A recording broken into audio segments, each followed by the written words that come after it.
اللهم صل على محمد وعلى آل محمد كما صليت على إبراهيم وعلى آل إبراهيم إنك حميد مجيد. اللهم بارك على محمد وعلى آل محمد كما باركت على إبراهيم وعلى آل إبراهيم إنك حميد مجيد. بسم اللہ الرحمن الرحیم. گھر کا ماحول خوشگوار کیسے بن سکتا ہے بھائی؟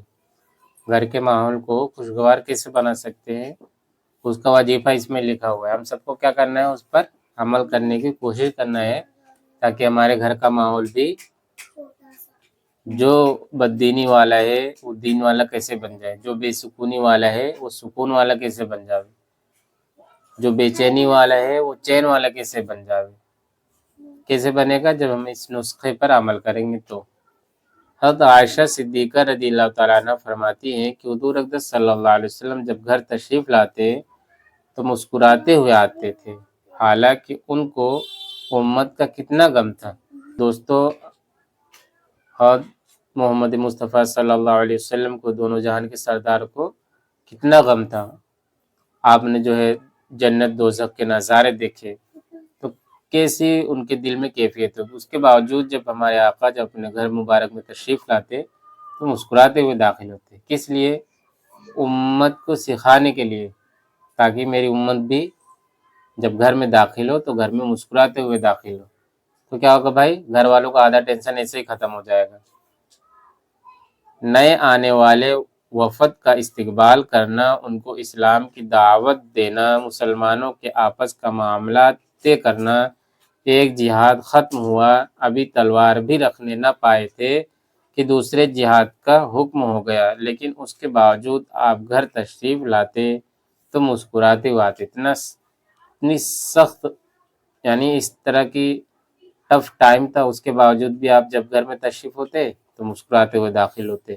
حالانکہ ہماری زندگی میں ایسا کچھ بھی نہیں ہے، اللہ کا احسان ہے. حضرت مولانا حکیم امت اختر صاحب مدظلہم فرماتے ہیں کہ اپنی بیوی کے پاس مسکراتے ہوئے آنا، یہ سنت آج چھوٹی ہوئی ہے.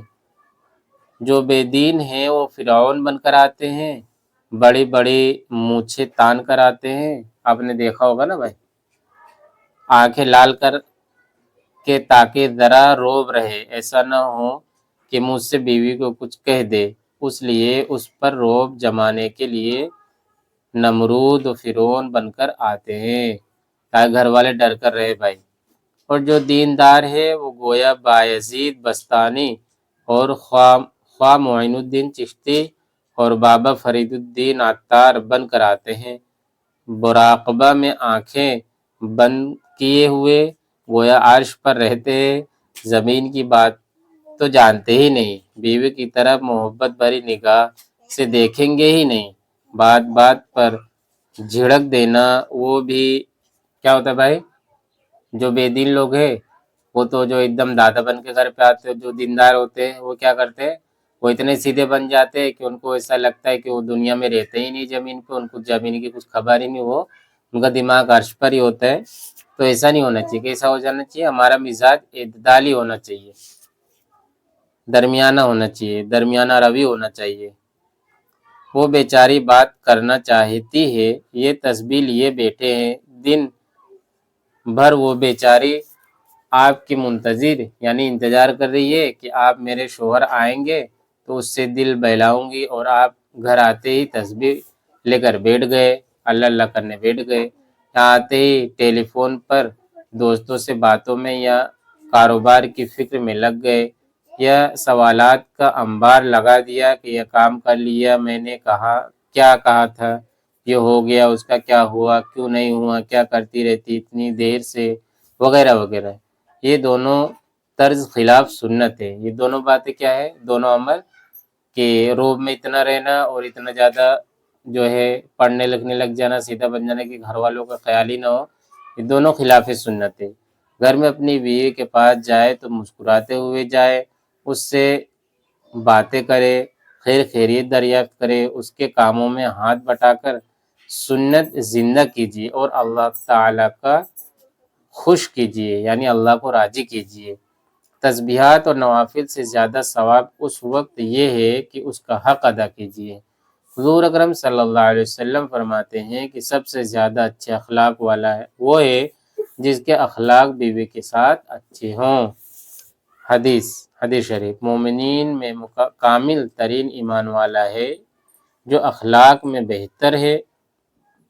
حدیث شریف، مومنین میں کامل ترین ایمان والا وہ ہے جو اخلاق میں بہترین اور اپنے گھر والوں کے حق میں نرم ترین ہو، جو اخلاق کا اچھا ہو، اپنے گھر والوں کے ساتھ نرم ترین ہو، نرم معاملہ کرنے والا ہو۔